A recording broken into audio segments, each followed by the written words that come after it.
Hello, everyone, and welcome to Tailored Acres. I'm Taylor, and I am a gardener in central Wisconsin, Zone 4B. So, today's video, I'm going to be walking you through the planning and setup of my new cut flower garden. So, this will be a series of videos because there is a lot of important details that I want to show with you. So, this specific video will cover site selection, garden layout and orientation, bed width, aisle and path widths, fencing options, soil preparation, soil cover and weed suppression, water access and irrigation, access and workflow. And future videos will share more details about the fencing, the weed suppression, and other important details moving forward. The first thing I focused on was site selection. Cut flowers need full sun, ideally 6 to 8 hours or more each day. Morning sun is especially important because it helps foliage dry quickly and reduce disease pressure. My specific site location isn't currently going to lend well to that site selection, but I know that going into it. So I also look for good airflow, soil that drains well, easy access to watering. So somewhere close that you can get water to your cut flowers. And another big consideration was just the general location. So I want this garden close enough to the house and to where I'm going to be processing my flowers that I can harvest, water, and maintenance in a convenient and sustainable location. My husband did mow the area for me with the brush hog on his tractor so that I had a nice area to work in for my layout. For the layout, I wanted long, straight beds that are easy to plant, weed, and harvest from. Most of my beds are oriented north to south throughout my gardens, which helps give even sun exposure throughout the day and reduces shading as the plants grow taller. So what I did here next is I laid things out with some survey lath and tried to keep it all square to the house and to the shed. I chose my size based on what I had available in this area that would still allow to be able to get equipment around the fenced-in area once it was finished, but to take the most advantage of the space that I have. My final garden layout will end up being about 20 feet wide by 55 feet long. Keeping the layout intentional from the beginning also makes it much easier to add irrigation, row covers, or even hoops in the future. My beds are going to be 4 feet wide for all of them in this area, and that was a very intentional choice. Because I'm tall, I'm able to comfortably reach into the center of a 4-foot bed from either side without stepping into it. So this extra width gives me more planting space per bed while still being ergonomical for me. I started some of my beds as 5 feet wide, and although I can still reach the center, it's not super comfortable. So I am going to be doing the 4-foot bed width for this new bed here. With that said, for many gardeners, especially if you're shorter or newer to cut flowers, the recommendation is 30 to 36 inches as a good standard bed width. Some people even recommend down to 2 feet wide, which to me just seems way too skinny. So it's easier to reach, helps prevent soil compaction, and still allows for efficient planting. The most important thing is choosing a width that fits your body and how you plan to work in the garden. The aisles between my beds are going to be 2 feet wide. This gives me enough room to walk, harvest, and move buckets comfortably without wasting much growing space. There we go. So down the center of the garden, though, I am having a 3-foot wide main path. So this wider path will make it easier to move like wheelbarrows, carts, and supplies in and out of the garden and improves the overall workflow. So if you're designing your garden, think about how you'll move through the space, not just the planting, but harvesting and maintenance as well. Fencing is another important part of planning a cut flower garden. Flowers are very attractive to wildlife, especially deer and rabbits, and as you can see here, we are fully in the woods. So some type of protection is usually necessary. And there are several options for this. You can have electric fencing, which I've never tried before. welded wire or woven wire fencing, or deer netting or plastic fencing.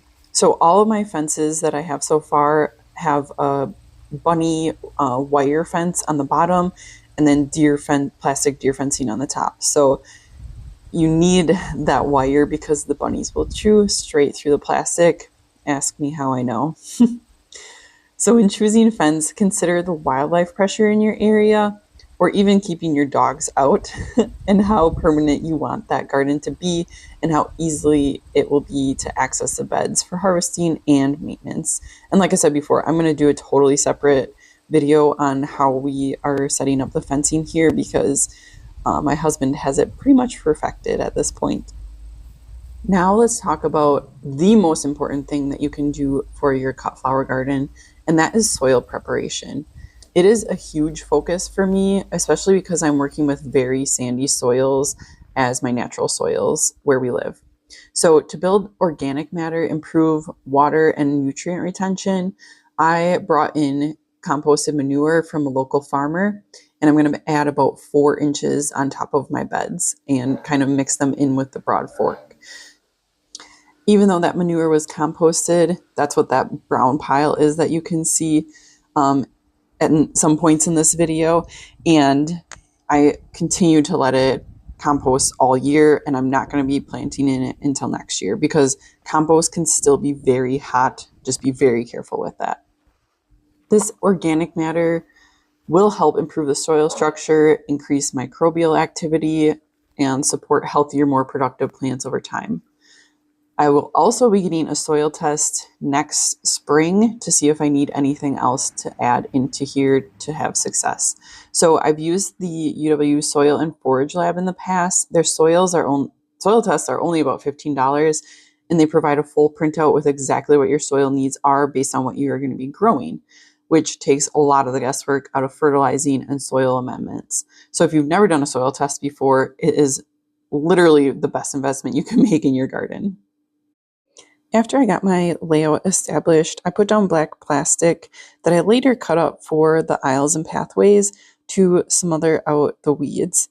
So this worked really well, and it's just a necessary step. You can also till or do some other stuff to get rid of the weeds, but this was really easy for us to do.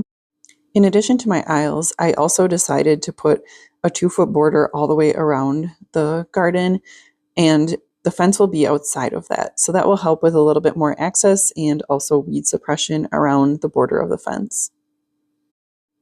I got this black plastic from Amazon, and it was really nice to work with. I'll put a link in the comments, and I just cut it down to the sizes that I needed. And then I attached them with landscape fabric staples, but I also did put a few cinder blocks down just to keep it from tearing. Sometimes we have issues with that when it gets really windy.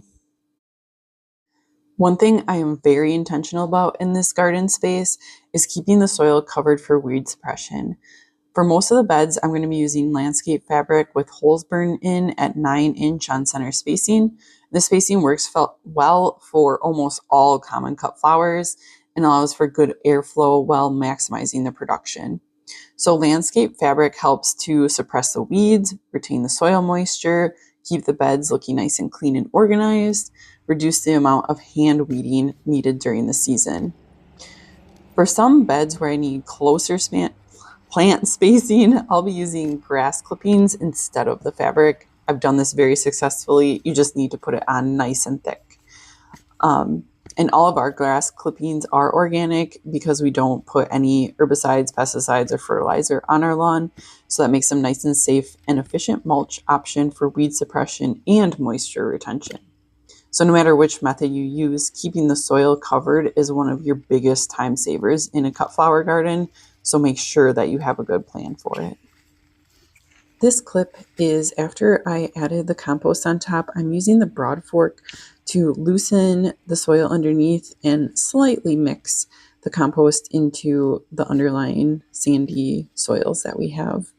I will put a link to this broad fork in the description. I use it in the spring to loosen the soil in my beds as a no-till method for all of my gardening.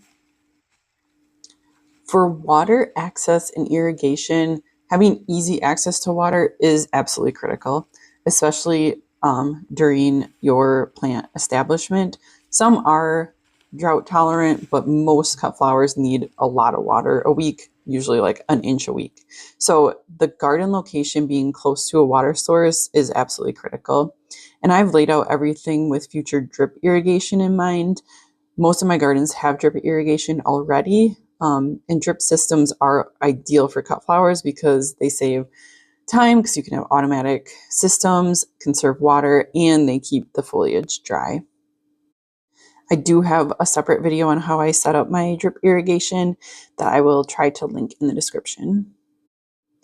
I've also designed this space with a workflow in mind. So from harvesting to moving flowers back to where I'm going to process them, thinking through all of the access points, staging areas, and maybe even future expansion can help make the garden not just productive, but also enjoyable to work in.